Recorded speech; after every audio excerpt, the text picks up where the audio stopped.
What we have here is a standard Tupperware box, and what's happened is the rubber seal that's in the lid, you can see there, has split, and these things have a couple of hollow channels inside them.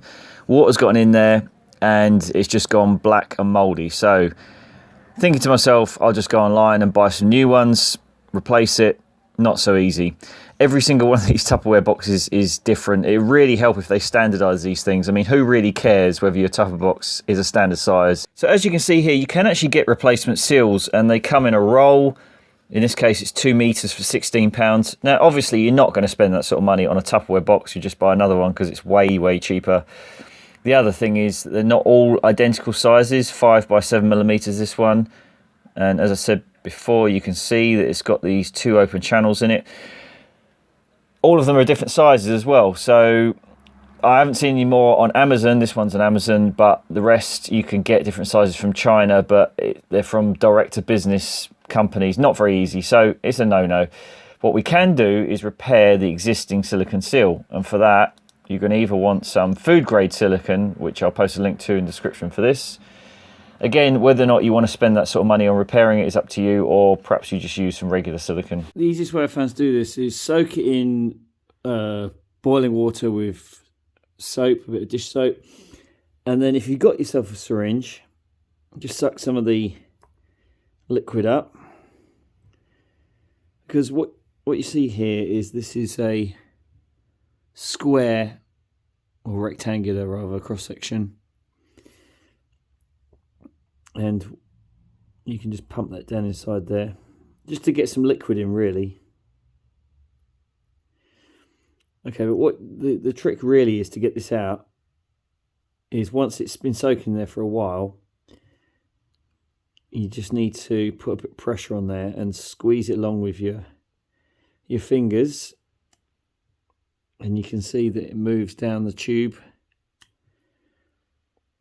Because, as I say, what I want to do is I don't want to pay for 2 meters of this stuff. So I'm just going to try and reuse this once it's cleaned.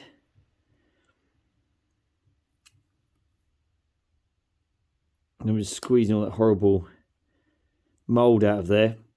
And then once that's completely clean, we're going to dry it off. So I'll just put this in the airing cupboard now. Leave this for half a day or a day, let it dry out, and then we will put it back together. That seal's completely dry and clean now, as you can see. So get yourself a paper towel or something, little Stanley blade or something to spread some silicone with. Get yourself your food grade silicone, which I'll post a link to in the description. I'm just going to get the end and squirt a little bit of silicone in the end of that.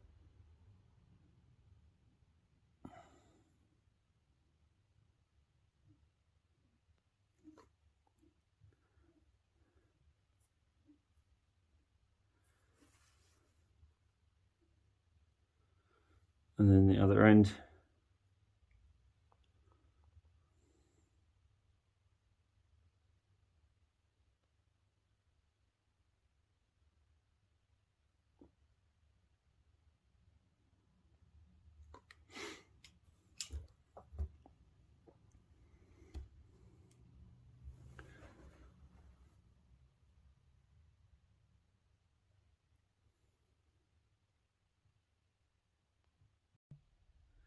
Right, so don't put it into the lid just yet. We've got to get it to set first, otherwise it's just not going to hold together. So get yourself just a flat surface, just got a magazine here. Squeeze it together and hopefully it will stick slightly to the magazine and shouldn't come apart when we pull it apart. Leave it there for several hours, somewhere nice and warm and dry. And the fact that it's stuck slightly to the magazine means that it should hold it in place together. You don't want that joint to come apart. Okay, let's put it back in the lid when it's dry. So I actually ended up leaving that overnight, and I suggest that's what you do. And I'm actually pretty pleased with that. I mean, it's not the strongest joint in the world, but it's going to hold together for my purposes. I am pulling on that a little bit. So the silicone is essentially one piece between those two. The silicone sealant is one piece between those two bits of gasket, and that's what's holding it all together. Okay, let's try and fit it in here. Now, the reason you can't glue it together inside this channel is because the dimension of this is slightly bigger than the inside dimension of that, so it stretches it a bit and it'll pull the joint apart. That's why you have to do it separately. And why would you do this? Okay, you might be thinking this is just such a stupid little thing, stupid little job to do, repair this. Well, when you think about it, this, just for the sake of this little gasket, you know, breaking, you now got to throw away a perfectly good box and a perfectly good lid. And this is all plastic waste that's going to go into landfill. So we don't want to be doing that. And unfortunately, the other option would be to buy a kit, which it works exactly the same way. You have to cut it, as I showed you, and then you have to glue it together.